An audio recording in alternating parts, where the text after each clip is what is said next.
Chapter 27.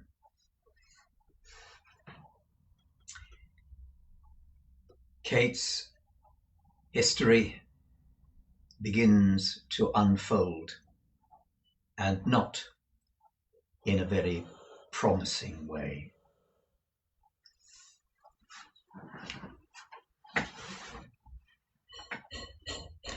Mrs. Nickleby had not felt quite so proud and important for many a day, as when on reaching home she gave herself wholly up to the pleasant vision which had accompanied her on her way thither. Lady Mulberry Hawk. That was the prevalent idea. Lady Mulberry Hawk. On Tuesday last at St. George's, Hanover Square, by the Right Reverend the Bishop of Llandaff, Sir Mulberry Hawk of Mulberry Castle, North Wales, to Catherine, only daughter of the late Nicholas Nickleby, Esquire of Devonshire.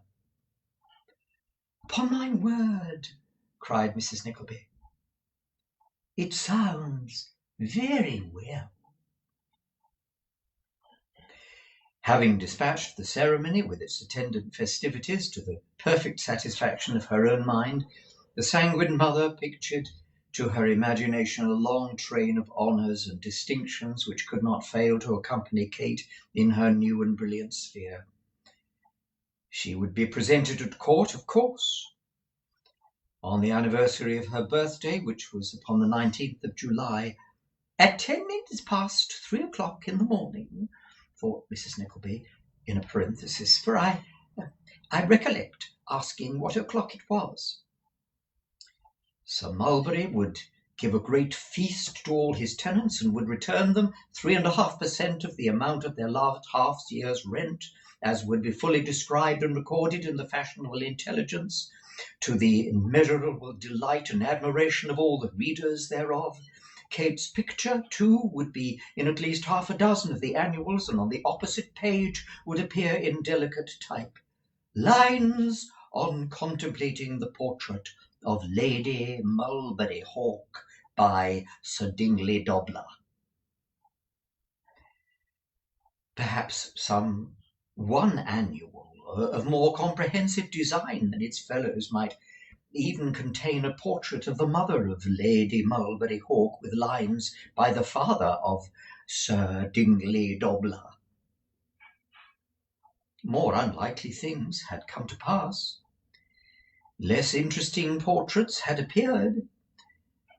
At this thought, the good lady unconsciously assumed that compound expression of simpering and sleepiness, which, being common to all portraits, is perhaps one reason why they are always so charming and agreeable. With such triumphs of aerial architecture, in other words, she was building castles in the air, did Mrs. Nickleby occupy the whole evening after her accidental introduction to Ralph's titled friends, and dreams no less prophetic and equally promising haunted her sleep all night.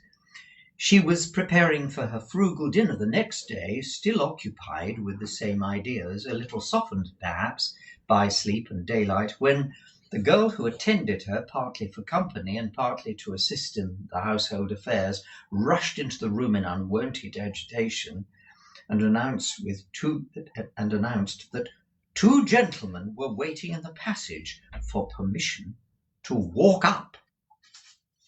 "Bless my heart!" cried Mrs. Nickleby, hastily arranging her cap and front. "If it should be, oh dear me, standing in the passage all this time! Why don't you go and ask them to walk up, you stupid girl?" When the girl had done this errand, Mrs. Nickleby hastily swept into a cupboard all vestiges of eating and drinking, which she had scarcely done, and seated herself with looks as collected as she could assume, when the two gentlemen, both perfect strangers, presented themselves. "How do you do?" said one gentleman, laying great stress on the last word of the inquiry. "How do you do?" said the other gentleman, altering the emphasis as if to give variety to the salutation. Mrs. Nickleby curtsied and smiled and curtsied again, and remarked, rubbing her hands as she did so, that she hadn't really had the honour to know us, said the first gentleman. "The loss has been entirely our own, Mrs. Nickleby. Has the loss not been ours, Pike?" "It has, Pluck," answered the other gentleman. "We have regretted it very often, I believe, Pike," said the first gentleman. "Very often, Pluck," answered the second. "But now," said the first gentleman, "now that we have the happiness for which we have pined and languished, have we pined and languished for this happiness, Pike, or have we not?" "You know we have, Pluck," said Pike reproachfully. "You hear him, ma'am?" said Mr. Pluck, turning round. "You hear the unimpeachable formality and testimony of my friend Pike. That reminds me, formalities must not be neglected in civilized society. Pike, allow me to introduce you to Mrs. Nickleby." Mr. Pike laid his hand upon his heart and bowed low. "Whether I shall introduce myself with the same formality," said Mr. Pluck, "whether I shall say that my name is Pluck, or whether I shall ask my friend Pike, who, now being regularly introduced, is competent to the office, to state it for me, Mrs. Nickleby. My name is Pluck. Whether I shall claim your acquaintance on the ground of the strong interest I take in your welfare, or whether I shall make myself known to you as a friend of Sir Mulberry Hawk, these, Mrs. Nickleby, are considerations which I leave you to determine." "Any friend of Sir Mulberry Hawk's requires no better introduction to me," observed Mrs. Nickleby graciously. "It is delightful to hear you say so," said Mr. Pluck, drawing a chair close to Mrs. Nickleby and seating himself. "It is refreshing to know that you hold my excellent friend Sir Mulberry in such high esteem. A word in your ear, Mrs. Nickleby, a word in your ear. Whether Sir Mulberry knows it, when he knows it, he will be a happy man. I say, Mrs. Nickleby, a happy man. Pike, be seated." "My good opinion," said Mrs. Nickleby, and the poor lady exulted in the idea that she was marvellously sly. "My good opinion can be of very little consequence to a gentleman like Sir Mulberry." "Of little consequence?" exclaimed Mr. Puck. "Pike, of what consequence to our friend Sir Mulberry is the good opinion of Mrs. Nickleby?" "Of what consequence?" echoed Pike. "Aye," repeated Puck. "Is it of greatest consequence?" "Of the very greatest consequence," replied Pike. "Mrs. Nickleby cannot be ignorant," said Mr. Pluck, "of the immense impression which that sweet girl has—" "Pluck," said his friend, "beware." "Pike is right," muttered Mr. Pluck after a short pause. "I was not to mention it. Pike is very right. Thank you, Pike." "Well, now, really," thought Mrs. Nickleby within herself, "such delicacy as that I never saw." Mr. Pluck, after feigning to be in a condition of great embarrassment for some minutes, resumed the conversation by entreating Mrs. Nickleby to take no heed of what he had inadvertently said, to consider him imprudent, rash, injudicious. The only stipulation he would make in his own favour was that she should give him the credit of having the best intention. "But when," said Mr. Pluck, "when I see so much sweetness and beauty on the one hand, and so much ardour and devotion on the other, Pardon me, Pike. I didn't intend to resume the theme. Pike, change the subject. We promised Sir Mulberry and Lord Frederick, said Pike, that we'd call this morning and inquire whether you took any cold last night. Not in the least in the world last night, sir, replied Mrs. Nickleby, with many thanks to his lordship and Sir Mulberry for doing me the honour to inquire, but not the least, which is most singular, as I am really very subject to colds, indeed very subject. I had cold once, said Mrs. Nickleby. I think it was in the year 1817. Let me see, 4 and 5 and 9 and yes, 1817. That I thought I should never be rid of. Actually and seriously, I thought I should never be rid of it. I was only cured at last by a remedy that I don't know whether you have ever happened to hear of, Mr. Pluck. You have a gallon of water, as hot as you possibly can bear it, with a pound of salt and 6 of the finest bran, and you sit with your head in it for 20 minutes every night just before going to bed. At least, I don't mean your head, I mean your feet. It is most an extraordinary cure, a most extraordinary cure. I used it for the first time, I recollect, the day after Christmas Day, and by the middle of April the following year the cold was gone. It seems quite a miracle when you come to think of it, for I have had the cold since the beginning of the last September. What an afflicting formality, said Mr. Pluck. Perfectly horrid, said Mr. Pike. But it's worth the pain of hearing only to know that Mrs. Nickleby recovered from it. That's right, isn't it, Pluck? cried Mr. Pike. That is the circumstance which gives it such thrilling interest, replied Mr. Pluck. But come, said Mr. Pike, as if suddenly recollecting himself, we must not forget our mission in the pleasure of this interview. We come on a mission, Mrs. Nickleby. On a mission? Exclaimed the good lady, to whose mind a definite proposal of marriage for Kate was at once presenting itself in lively colours.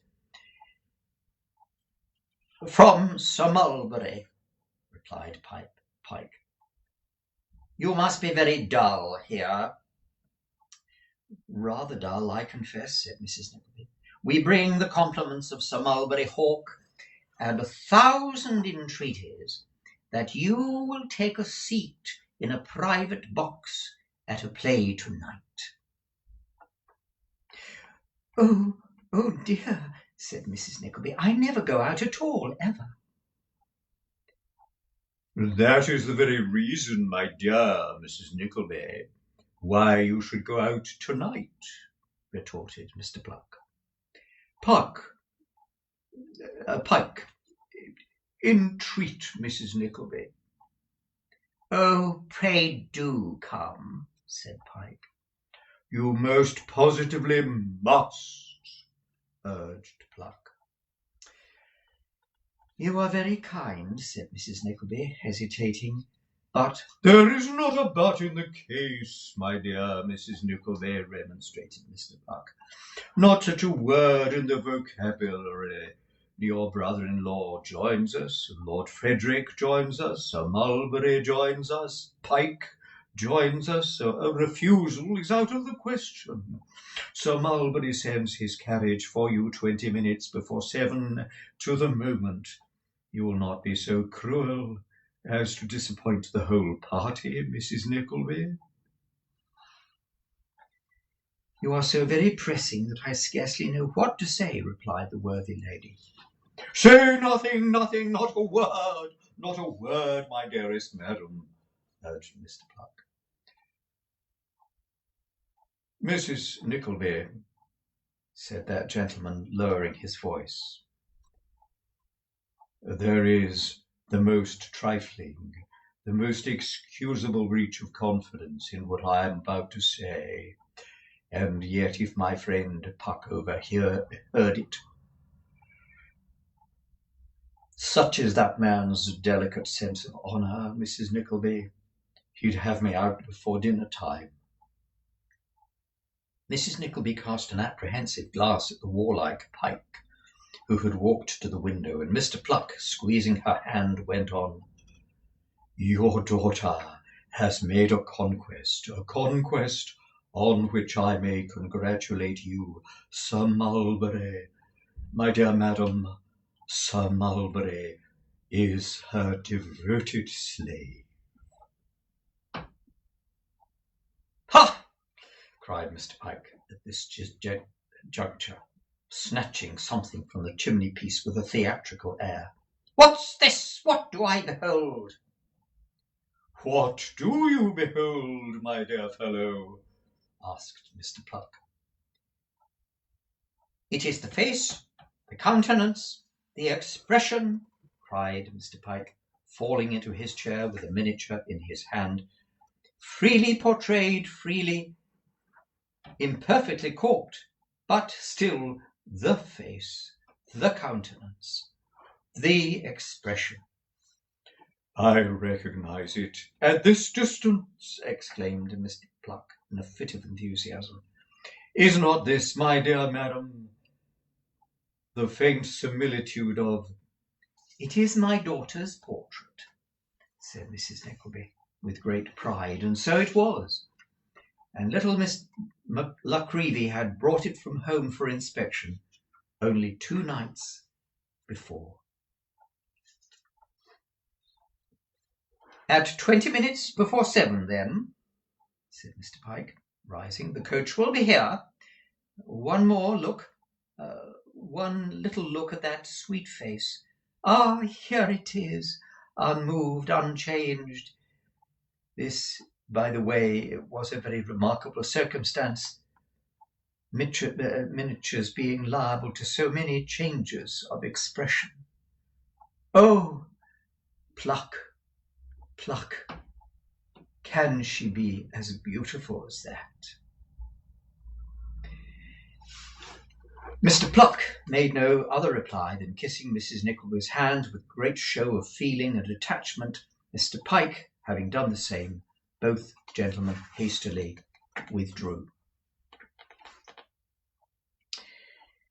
Punctual to its time came the promised vehicle, which was no hackney coach, but a private chariot, having behind it a footman whose legs, although somewhat large for his body, might, as mere abstract legs, have set quite exhilarating models at the Royal Academy. And again, it was quite exhilarating to hear the clash and the bustle with which he banged the door and jumped up behind Mrs. Nickleby when she was in. She sat in a state of stiffness and dignity, not a little proud of her position. At the theatre entrance there was more banging and more bustle, and there were also Messrs. Pike and Pluck walking to escort her to her box, and so polite were they that Mr. Pike threatened with many oaths to spiffigate a very old man with a lantern who accidentally stumbled in her way, to the great terror of Mrs. Nickleby, who, conjecturing more from Mr. Pike's excitement than from previous acquaintance with the etymology of the word, that spifflication and bloodshed must in the main be one and the same thing, was alarmed beyond expression lest something should occur. Fortunately, however, Mr. Pike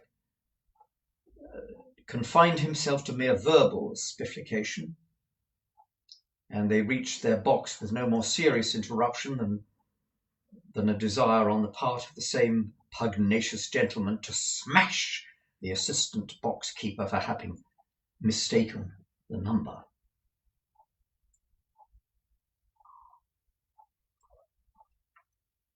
Mrs. Nickleby had scarcely been put away behind the curtain of the box in her armchair when Sir Mulberry and Lord Frederick Verisopht arrived, arrayed from the crowns of their heads to the tips of their gloves, and from the tips of their gloves to the toes of their boots in the most elegant and costly manner.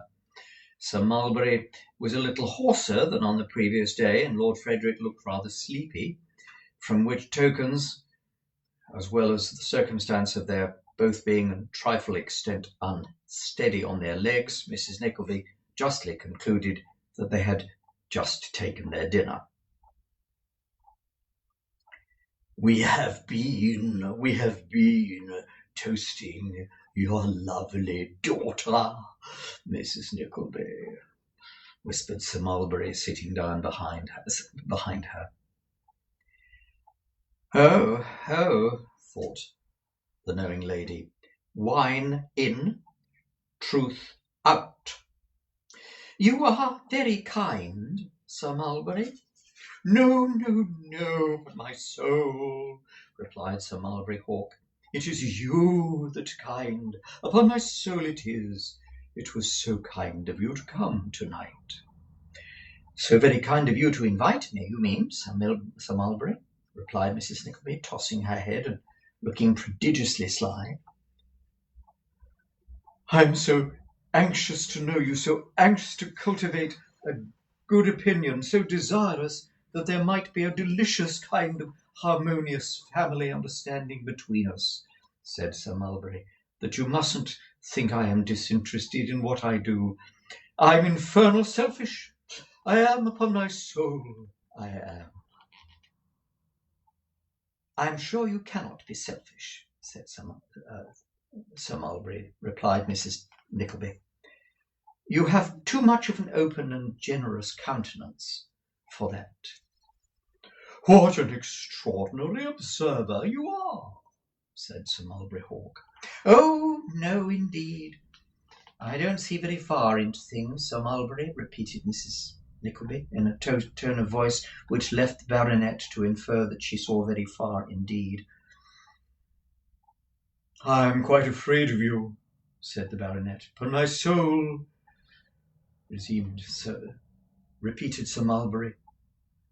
Looking round to his companions, he repeated, I am afraid of Mrs. Nickleby. She is so immensely deep. Messrs. Pyke and Pluck shook their heads mysteriously and observed together that they had found out that Mrs. Nickleby had long sight long ago. Upon which Mrs. Nickleby tittered and Sir Mulberry laughed and Pyke and Pluck roared.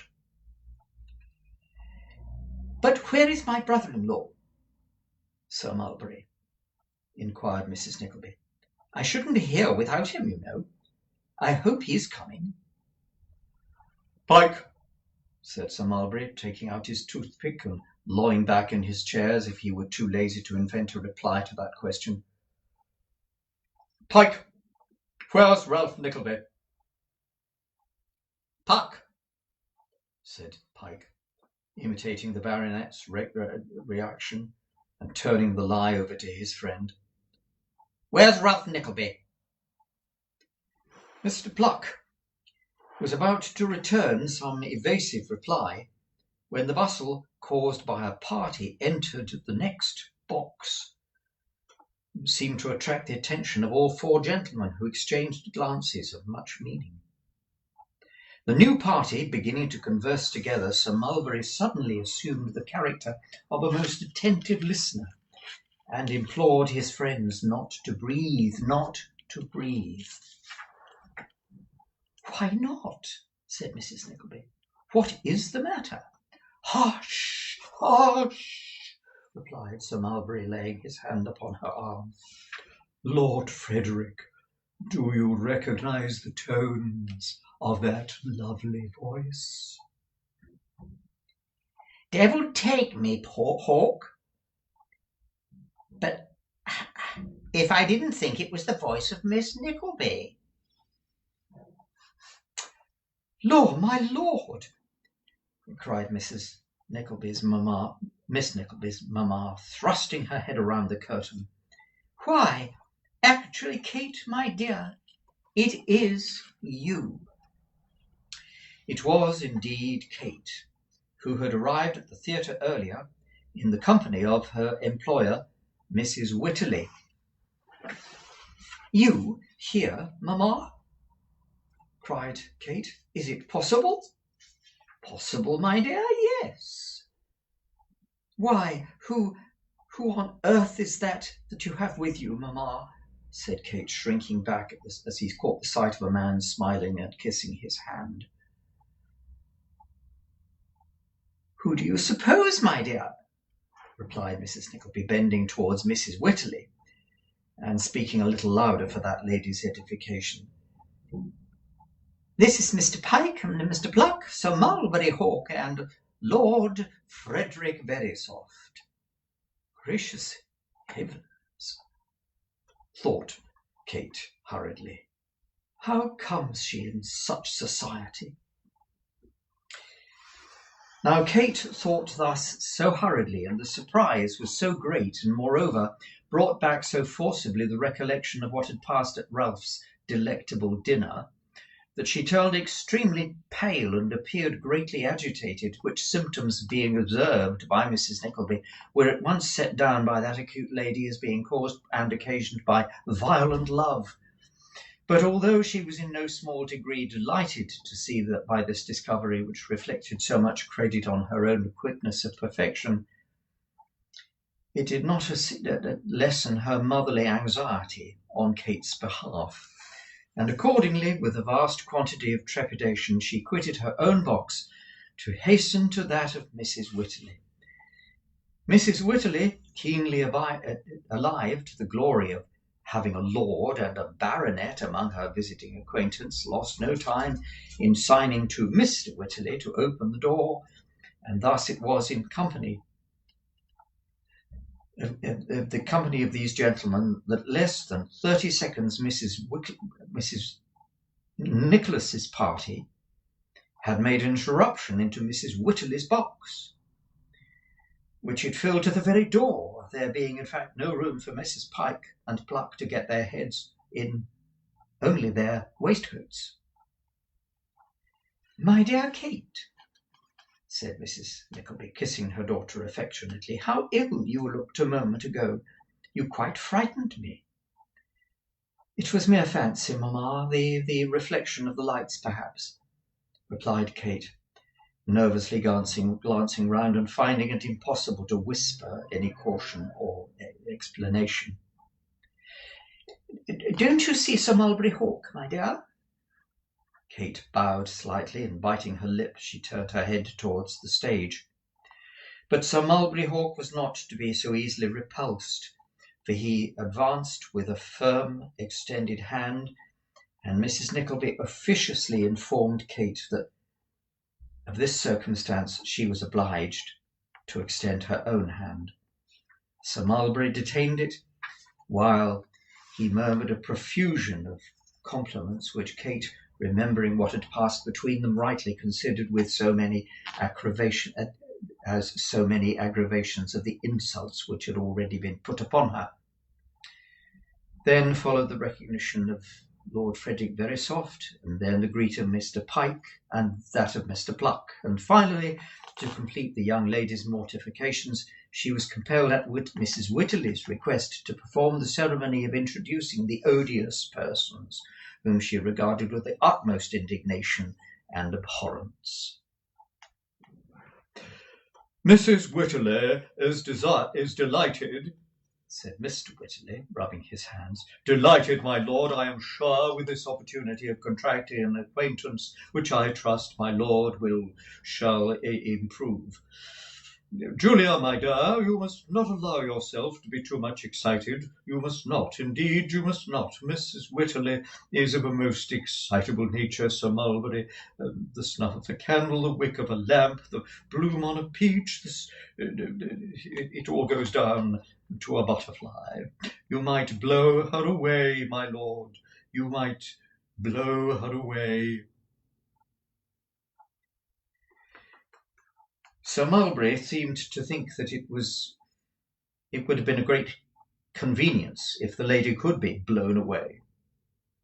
He said, however, that the delight was mutual, and Lord Frederick added that it was mutual, whereupon Messrs. Pike and Pluck were heard to murmur from the distance that it was very mutual indeed. "I take an interest, my lord," said Mrs. Wycherley with a faint smile. "I take an interest in the drama." "Yes, it's very interesting," replied Lord Frederick. "I'm always ill after Shakespeare," said Mrs. Wycherley. "I scarcely exist to the next day. I find the reaction so very great after a tragedy, my lord. And Shakespeare is such a delicious character."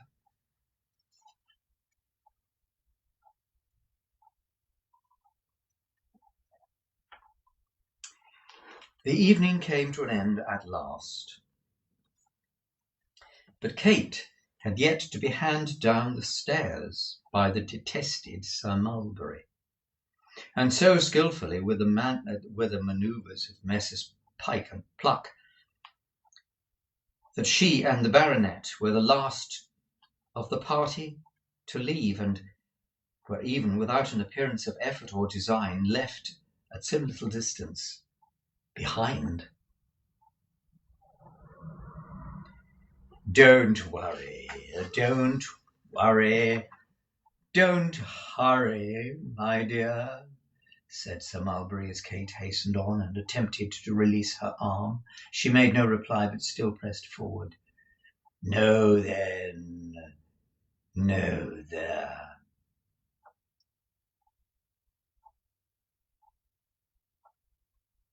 She attempted to make him release her arm. She made no reply, but still pressed forward. "Nay, then," coolly observed Sir Mulberry, stopping her outright. "You had better not seek to detain me, sir," said Kate angrily. "And why not?" retorted Sir Mulberry. "My dear creature, now why do you keep up this show of displeasure?" "Show!"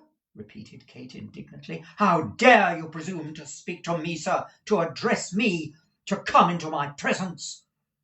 "You look prettier in a passion, Miss Nickleby," said Sir Mulberry Hawk, stopping down, "and better to see her face."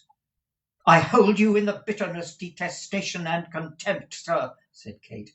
"If you find any attraction in looks of disgust and aversion, let me rejoin my friend, sir, instantly. Whatever considerations may have withheld me thus far, I will disregard them all, and take a course that you might even feel, if you do not immediately suffer me to proceed." Sir Mulberry smiled, and still looking at her in the face and returning her arm, walked towards the door. "If you have no regard for my sex or helpless situation, will induce you to desist from this course of unmanly persecution," said Kate, scarcely knowing in the tumult of her passion what she said. "I have a brother who will resent it dearly one day, as you, no doubt, one day will see." "Upon my word," exclaimed Sir Mulberry, as though quietly communing with himself, and passing his arm around her waist as he spoke, "she looks more beautiful, and I see and like her better in this mood than when her eyes are cast down and she was in perfect repose."